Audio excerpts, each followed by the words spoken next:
Good morning, people. This is Jan. I hope everybody's well. It's January 6th, and this is going to be a short video on intuition, being an empath, or being a gifted adult or person, whoever you're watching. I'm all three, and I'm strongly being guided to post this video because I know that too many people out there are not embracing their intuition, and they have been disconnected from the intuition to go into strong mental activities and ego and all that stuff that is not necessarily good for us. And I don't know why. I haven't checked it, and I will as soon as I'm done with this video. But I choose this day to be the International Intuition Day. I don't know if there is one, if one exists actually, but this would be the perfect day. This is actually the perfect day to be the International Intuition Day or Empath Day or High IQ or Gifted Person Day.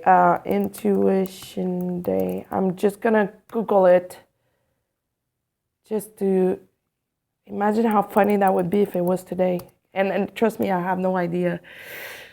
No, I'm not getting anything. Anyway, I'll look further, and if I find something, I'll post it here. That would be like so awesome. I just feel that I need to open some doors and guide some people through this video. I mean, if you need personal guidance, you can always reach me. It would be my pleasure to do so. To embrace their intuition and their empath skills, because to me it's a skill, even though it came to me as a curse. For example, in poker, because I'm a poker player, intuition is like a good skill to have. But being an empath came to me as a curse because everyone around, including my family, my parents, my teachers, my friends, would tell me, you cry a lot, you're sensitive, you're too sensitive. And mind you, I do cry a lot. Crying is a way of expressing myself. It's almost as talking. It's making me human. It's making me real. And I am not ashamed of it whatsoever. No matter what people think or say about it, crying is natural, it feels good, and it's not always about pain. Crying is a way to express yourself, and sometimes I will cry at beauty, at being overwhelmed by beauty. And just like when not long after, like a few weeks after meeting my twin, at one point, one day I started crying at how beautiful this human being is. Inside and out, he is physically beyond this world for me. You might not find him attractive, but I do. And inside, oh my God, he is so beautiful. And he doesn't even realize it. He doesn't even know because he spent most of his life with people trying to change him because he's like me, he's very sensitive. And that's why, I was going to say that's why we go so well together, but that's why we were matched together. That's why we're twins, because I'm probably the only person who can get him on that level. And side note, he's a physical healer, right? And I spent treatments after treatments crying on his table, and he doesn't even know why, because most of the time I wasn't saying why. It was too personal. It was me healing. It was me purging, and it was too painful for me to talk about it. And I want to thank him for just respecting me and giving me space to do so. And I as I'm saying this, I'm getting very emotional because it was the most beautiful thing. Like, a lot of different physical healers would have, just decide to end the treatments. He never did. He just gave me the space to do whatever I needed to do in that moment to heal, which was crying, because one beautiful and still unexplainable thing that happens between me and him is that whenever he treats me, I get like all kinds of visions. And sometimes the visions that I'm getting is for my own good, my own highest good, for my own healing. Well, they make me cry because they're painful to watch, and I have to watch them. It's like a movie. It's like watching a movie of my life. And it's part of the purging and the healing, which is beautiful, but still unexplainable. Whatever the word is. I'm sorry. And it's still early in the morning. And I've told him that. I've told him that I don't understand why. And he did admit that he doesn't understand either what's going on because he's never had a patient like me before. And, that was the funniest thing because at that point, I just looked at him and said, sometimes in life, you just have to accept that you don't understand everything and you just have to go with it. And he kind of looked at me. He agreed. And then we moved on. And that was just so beautiful. So back to intuition and being an empath. Being an empath can be a very sensitive subject, if I could put it this way, because people around you usually tend not to get you, understand you. You're always the black sheep. You're always the odd person who doesn't see the situation like the others. You're always the one being questioned or being shut down or lashed out. And that is for two reasons, maybe more, but like two main reasons. One of them being that you are different than other people and you see an opportunity where people see nothing. Where they see failure, you will see an opportunity type of thing because you transmute so well and so quickly that they don't understand how you can see that, and they're going to be quick at calling you crazy, out of this world. What are you thinking about? All that stuff. And the other reason is that these people feel very connected to you. They feel good in your presence. They feel like they can tell you anything, trust you with anything. They can talk to you about anything. And that's why they're not going to be shy to say, well, which planet are you coming from? How many times did I hear that? Like, huh? Where do you come from to think like this? And it took me a very long time to understand why I was like that. Because for the longest time, like I would go see doctors, not necessarily psychologists, but like doctors for different health issues that were, by the way, all related to my spiritual awakening and ascension.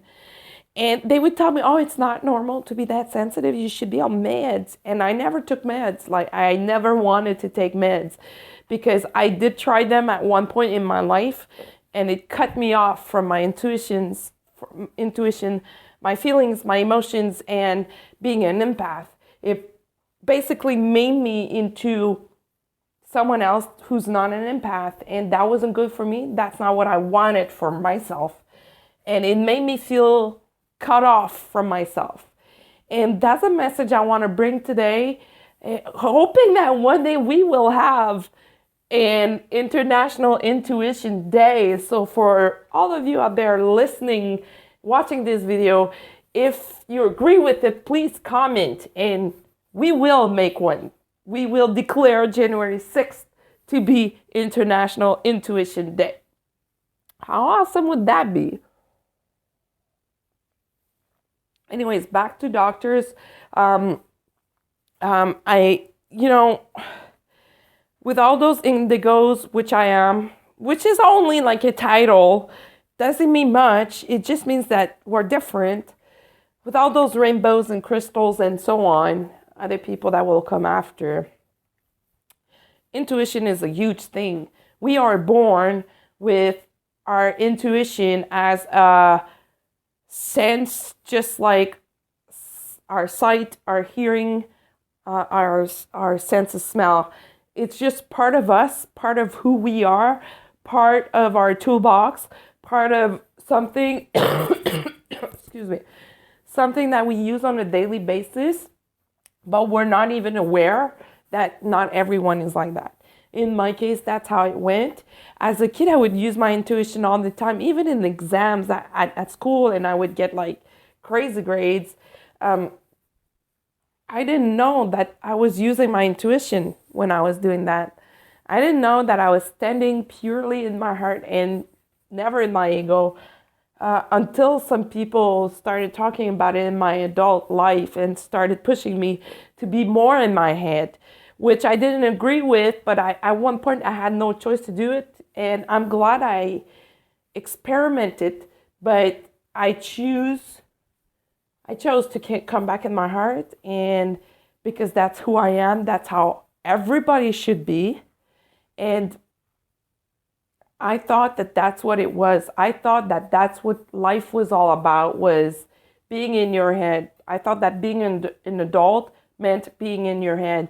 But no, it's actually being an adult is being able to make the right decisions for you, for your highest good and for the highest good of all the while being in your heart. So never losing that kid's heart, your kid's essence. Just like me, like I'll have fun like a kid with nothing.